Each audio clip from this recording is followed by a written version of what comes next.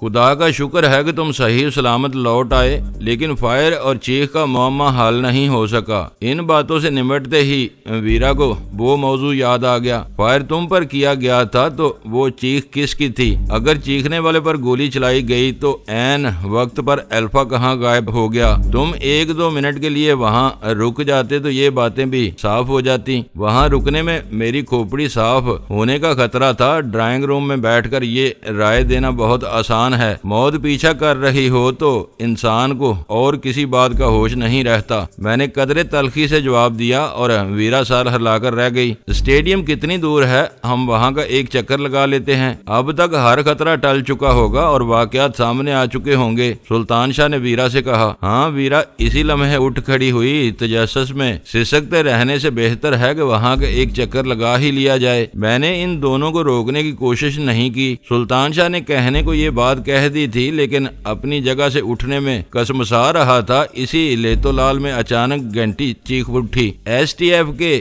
آدمیوں کے آ جانے کے بعد سب کی عادتیں بگڑ گئی تھیں۔ کسی نے دروازے کی طرف جانے کی زحمت نہیں کی۔ سب استفہامیہ نظروں سے ایک دوسرے کی طرف دیکھ رہے تھے۔ چند لمحوں بعد جلال اندر آ گیا۔ مجھے اول خان کی آمد کی توقع تھی۔ جلال کی بے وقت آمد نے مجھے چونکا دیا۔ شہر میں اپنی مصروفیات کو چھوڑ کر اس کا ہماری طرف آنا مانی خیز تھا۔ تھوڑی دیر پہلے تم ٹام سے ملنے کے لیے نیشنل اسٹیڈیم کی طرف گئے تھے۔ اس نے بیٹھتے ہی مضطربانہ انداز میں مجھ سے سوال کیا۔ تمہیں یہ خبر کہاں سے مل گئی؟ میں نے حیرت سے پوچھا۔ تم کو اندازہ ہے کہ تم موت کے منہ میں جانے سے بال بچے ہو؟ اس نے ہلکی سی جرجری لے کر اگلا سوال کیا اور میں اس بات میں سر ہلا کر رہ گیا۔ الفا جھاڑیوں میں پورے میگزین کے ساتھ اسی قسم کی رائفل لیے تیار بیٹھا ہوا تھا جو ناکام قاتلانہ حملے میں استعمال کی گئی تھی۔ جلال کہہ رہا تھا، اگر میرا آدمی اس پر فائر کرنے میں ایک لمحے کی بھی تاخیر کرتا تو وہ پورا برسٹ چلا کر تمہارا بدن چھلنی کر دیتا۔ اوہ، میں بے ساختہ کہہ اٹھا، وہ چیخ الفا کی تھی۔ تم یہ سب بتا کر حیران کیے دے رہے ہو؟ ویرا جلال سے مخاطب ہو کر بولی۔ یہ کیوں نہیں بتاتے کہ تمہارا آدمی اچانک وہاں کیسے پہنچ گیا؟ میں تمہیں بتا چکا ہوں کہ الفا کی تلاش کے لیے میں نے اپنے آدمیوں کو ٹام کی نگرانی میں مامور کر دیا تھا۔ جلال نے بتانا شروع کیا۔ آج ٹام اپنے دفتر سے نکلا تو میرے آدمی اس کا پیچھا کر رہے تھے۔ راستے میں انہوں نے دیکھا کہ گاڑی میں الفا بھی اس کے ساتھ موجود ہے۔ شاید ٹام نے اسے اپنی دفتری عمارت میں پناہ دی ہوئی تھی۔ ذرا 1 منٹ، ویرا نے جلال کی بات میں دخل انداز ہوتے ہوئے کہا۔ تمہارے آدمیوں کو کیسے پتا چلا کہ وہ الفا ہی ہے؟ ان دونوں کو الفا کا حلیہ ذہن نشین کرا دیا گیا تھا جو چارلی نے بتایا تھا۔ جلال نے وضاحت کی۔ وہ 4:30 بجے نیشنل اسٹیڈیم پہنچ گئے تھے۔ ٹام نے ہلکی رفتار سے ڈرائیونگ کرتے ہوئے اسٹیڈیم کے آس پاس کے علاقے میں کئی چکر لگائے اور پھر میدان صاف پا کر پھرتی سے الفا کو جھاڑیوں کے پاس اتار دیا۔ وہ ایک تھیلا لے کر جھاڑیوں میں غائب ہو گیا۔ ٹام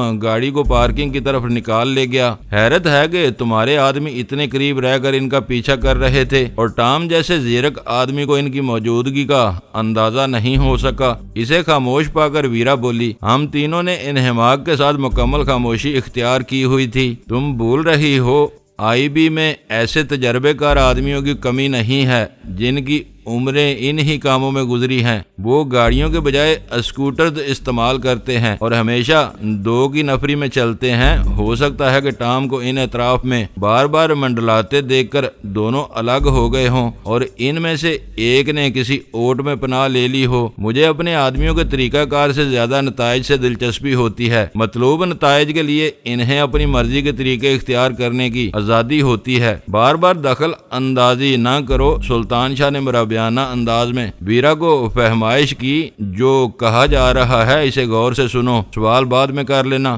ٹام کافی دیر تک اپنی گاڑی میں بیٹھا رہا۔ اس دوران میں الفا نے جاڑیوں میں رائفل کے حصے جوڑ کر اسے لوڈ کر لیا تھا۔ اسی اثناء میں تم وہاں پہنچ گئے۔ میرے دونوں آدمی تمہیں پہچانتے ہیں۔ ٹام کی دیکھ بھال کرنے والے کا ماتھا ٹھنک گیا۔ جب تم ٹام کی گاڑی سے اترے تو الفا نے تمہاری شست باندھ لی۔ ٹام کی گاڑی روانہ ہوتے ہی وہ تمہارے نشانے پر برسٹ فائر کرنے والا تھا۔ میرے دوسرے آدمی نے پشت سے فائر کر کے اس کا بیجا اڑا دیا۔ وہ ذرا بھی چوکتا تو وہاں الفا کے بجائے تم مارے گئے ہوتے۔ لرزہ خیز واقعہ ہے۔ غزالہ بے اختیار پھریری لے کر بولی۔ مجھے یہی پریشانی تھی کہ مجھ پر فائر ہوا ہے تو وہ چیخ کس کی تھی؟ میں نے کہا۔ کیا تمہیں معلوم تھا کہ تم پر فائر ہونے والا ہے؟ جلال نے حیرت سے پوچھا۔ ٹام نے مجھے بتا دیا تھا کہ میں تانبے تقدیر ہو کر اس کی گاڑی سے اتر گیا تھا۔ مجھے یقین تھا کہ میرا وقت پورا نہیں ہوا تو الفا مجھے نہیں مار سکے گا۔ وہی ہوا، اس کا وقت پورا ہو چکا تھا۔ ویرا نے ٹکڑا لگایا۔ یہ کیسی عجیب بات ہے کہ کسی کو دوسرے کے پروگرام کا علم نہیں تھا۔ سب اپنی دھن میں مگن تھے، لیکن کاتب تقدیر نے تینوں فریقوں کو ایک جگہ جمع کر دیا۔ مجھے جو ہی اپنے آدمیوں سے اطلاع ملی میں تمہاری طرف دوڑا چلا آیا۔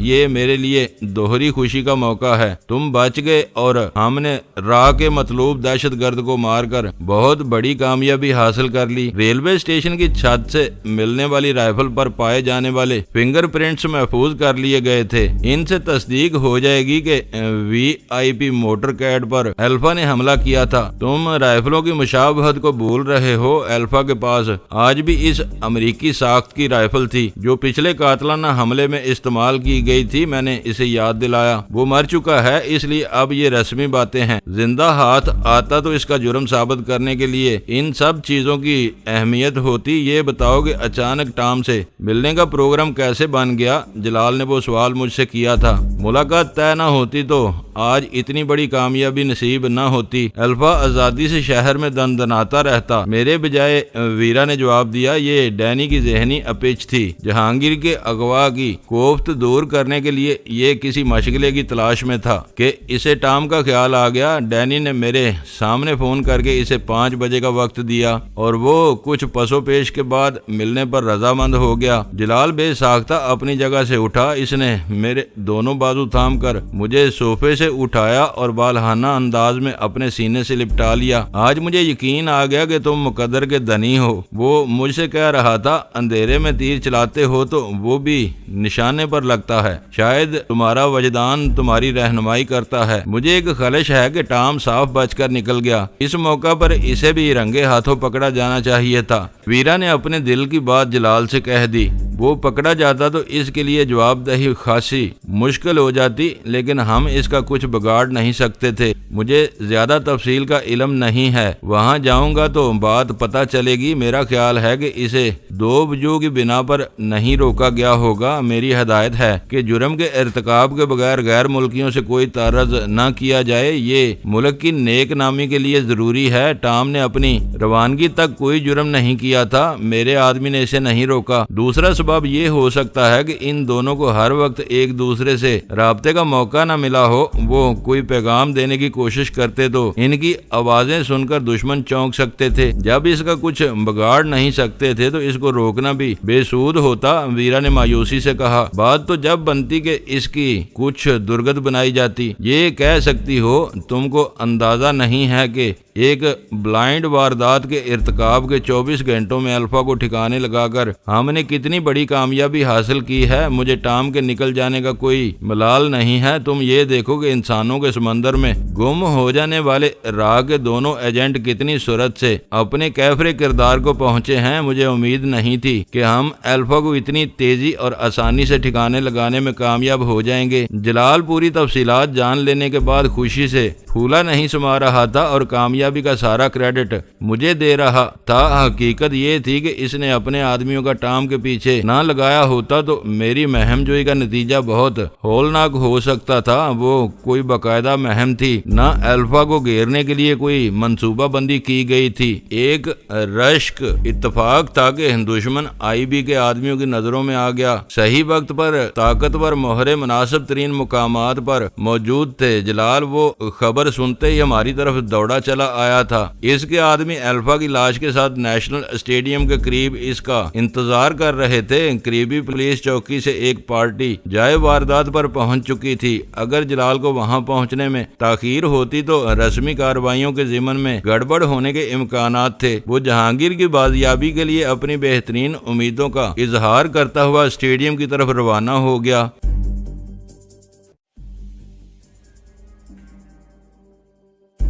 دوستو ویڈیو کو لائک ضرور کر دیا کریں۔ ISI پاک آرمی زندہ باد، پاکستان پائندہ باد۔ معزز ناظرین، اپنا خیال رکھیے گا اور اپنے اس چینل کا بھی شکریہ۔